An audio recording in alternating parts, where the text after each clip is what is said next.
Mission.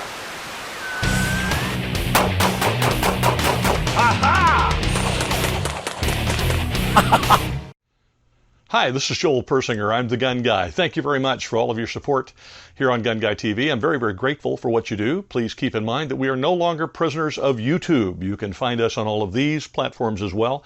And I do urge you to check one out at least and subscribe to that one, because then if something happens to us on YouTube, you'll be able to find GunGuyTV anywhere you like. You can also just go to GunGuy.tv and click on videos, and you'll find all of our videos for the entire YouTube channel also there. That certainly is not going to go away. Likewise, you can check out the audio podcast. We do have one coming out in a couple of days. They come out on the 5th and the 20th.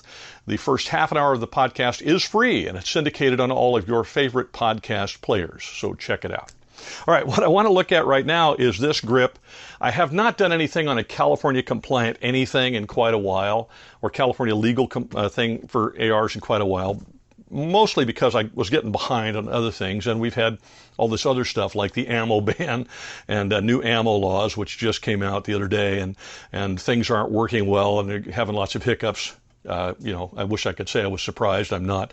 But I do have some products that I have not reviewed that I've had for quite a while, partially because of time and space and place and work and so on, and partially because I really wanted to try them a lot before I reviewed them. And one of them is this grip from Resurgent Arms. Now, this is a featureless grip meant to take your AR-15 and make it legal. Because in California, AR-15s are not allowed to have flash hiders. This one does, and I'll explain why in a second. They're not allowed to have collapsible stocks. Again, this one does, and I'll explain why in a second. And they're not allowed to have grips that protrude below the trigger guard, or there's some other rules there, and I'm not sure that anybody clearly understands what all of them are. Now, the reason why this rifle has some of those things is this is my review rifle. It's all I use it for is reviewing products. And so as a result, this rifle is California compliant, which is different than featureless. This rifle has a 10-round fixed magazine. This magazine will not come out no matter what I do. It's fixed to the rifle, it's screwed into the rifle, and it will only accept 10 rounds, and you have to actually load it through this side of the rifle, through this little port. So this rifle, as a defensive rifle, is fairly useless, frankly, and I think that's California's desire, is to make them useless. But as a review rifle for my YouTube channel, where I can actually look at it and do things for you in the state of California and put optics on it, or put a different flash hider on it, or a different muzzle brake or compensator or different stock, it allows me to do that. So that's the reason for this one. This one is used for that and nothing else.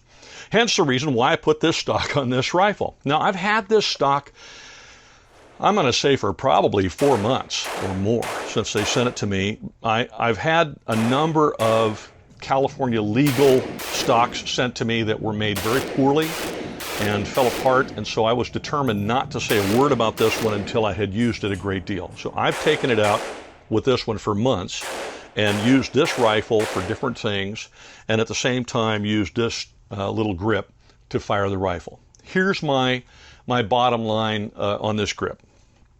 First of all, it's made very, very well. It's a quality made grip. It's very strong. I mean, you would think it wouldn't be tough to make a plastic grip that would be strong, but some people send me stuff that just disintegrates if you give it any rough handling at all, and that's not the case here. This grip is very strong. It has some positives to it that I like that I don't see in other grips. It's fairly ambidextrous in the sense that there's this relief here, a little rise on the stock, or on the grip rather, right here, that fits your thumb whether you're a lefty or righty. So if you're left-handed, you can still get your thumb there, and it's a nice comfortable place for your thumb to be. Well, the whole left-handed thing is important to me, not because I'm left-handed, because I'm not, but my son is decidedly left-handed, and so anything like that is super important to him. So I wanted to make sure that it fits the lefties as well, because guess what? They're Americans, and they should be able to have stuff that fits them too. All right, the other thing is they sent with it this safety. And this safety is very positive. Let me see, rack the bolt here so it'll go. This safety is very positive because you can hit it with your thumb. So if I get my grip in here where you can see it, I can actually reach that with my thumb while I'm using the California featureless grip, which is kind of a funky grip to use. But the fact that they include this little safety lever is huge, because if it was your standard up-down safety rather than at a 45, you can't reach it. You got to twist your hand around it, or you got to use your other hand to get it. It is not ambidextrous as far as the safety is concerned. I wish it were. That would be a huge positive. They made the grip ambidextrous, but not the safety. Come on, guys. Let's take care of the lefties as well. But nevertheless, I think the safety is very positive the way they built it. Here's my only issue with the safety, and that is, unlike the safety that was on it before, which is your standard mil-spec safety, it doesn't click into position very definitively. It's kind of a little mushy when it goes into position. Now, it's not going to come out, as you can see. I mean, it's there. It's in there really well, but the detent, for whatever reason on it, does not seem to be as decisive when it clicks in, and I kind of I really don't like the mushiness, to be quite honest with you. But from a functional perspective, it's outstanding and it works very well. They make a little, there's a little place you can take the bottom off and you can fit goodies in there or whatever you want to do where that's concerned. It's not a bad little grip, honestly, if you're stuck in a restrictive state like California where you have to use these if you want to have a rifle that has interchangeable magazines, and that's what a featureless rifle is. Basically, in California, if you put on a straight stock and a compensator or flash hider or no muzzle device at all, no flash hider, compensator or muzzle brake, or you take the muzzle device and just put something on it at the end and remove it altogether. You just can't have a flash hider. And you put on some sort of a featureless grip like this that doesn't protrude down here. Then you have essentially a featureless rifle, and you can have interchangeable mags. Kind of like having a Mini 14, if you will, or a Sega hunting rifle. Saiga, however you say it. Everybody criticizes the way I say it. Get over it. I'm from California. I'm going to say Sega, even though it's not right. I'm not Russian. I'm an American. It's a Sega, okay? But if you have a featureless rifle, you can have interchangeable magazines, detachable magazines. If you have a compliant rifle, you can't. The magazine's there. So that's the reason why people do that stuff. Now, the one negative about the grip, other than the fact that it's not what I would prefer to have on my rifle, which is just a regular grip, if California had any sanity, which it doesn't, but I won't go down that road, is that if I were to take off the collapsible stock and put a straight stock on it that actually has some material here where the buffer tube is, and I'm dealing with more than just a buffer tube, I'm not sure I can get my thumb in there. I haven't tried it because I didn't have a stock to put on it.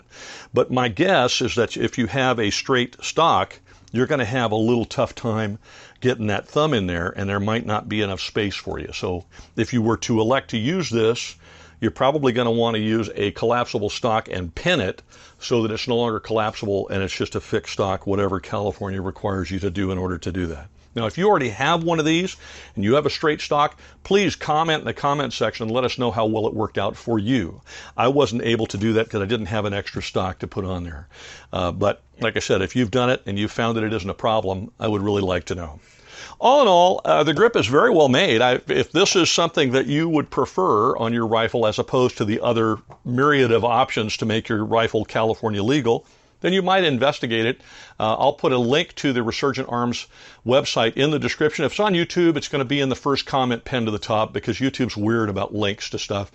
So they won't be in the description. It'll be there. But check it out and take a look and let me know what you think. Now, so that you know, coming up, since you can see it on the rifle, I have a review of this Super Dot from Nikon. Nikon sent that to me to review, and I really like it. And I've had it on here for, I don't know, 3 or 4 months as well, and I've just used it like crazy. So I'll do another video on the Super Dot at another time.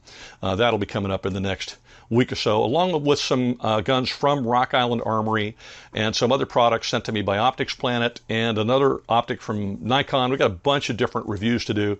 Those are all coming up. I'm going to see if I can knock them out and get them done for you as soon as possible so you're no longer waiting for them, and neither are they, for that matter. In the meantime, please do check us out on these other platforms again so that in case something happens to us on YouTube, you know where we are. And also check out the GunGuyTV audio podcast. Now, before I end, I'm going to answer the question about the shirt because I just realized somebody's going to ask me about this shirt. No, I did not run in the San Diego 100-mile endurance race. I'm just stunned that anybody can do it. I'm a ham radio operator, and I was with a club, and we were manning one of the aid stations at the halfway mark, the Meadows aid station. And as people came by, we're recording bib numbers and getting them to the aid station like that. I was astounded by the people that can actually do that and do that well. In fact, it was normal for people to run. We were at the 48-mile marker, and people are running like this. and you say, what's your bib number? 32. Oh, you're doing really well. Oh, thank you. I appreciate that. And I'm thinking to myself, if I ran around the block, I'd be dead. These guys have run 48 miles, and they're just perky as all get out. So they were tremendous athletes. It was a lot of fun, and I will be doing the next one, which is coming up in a few months, which I think is a 50-mile race, which, again, is astounding to me. So that's the deal with the shirt. No, I did not run. Yes, I was there, but I was one of the fat old guys at the aid station, not one of the people running. All right, once again, back to the Resurgent grip. Great grip. Check it out. Link in the description. Have a great week. Whatever you do, wherever you go, please be safe.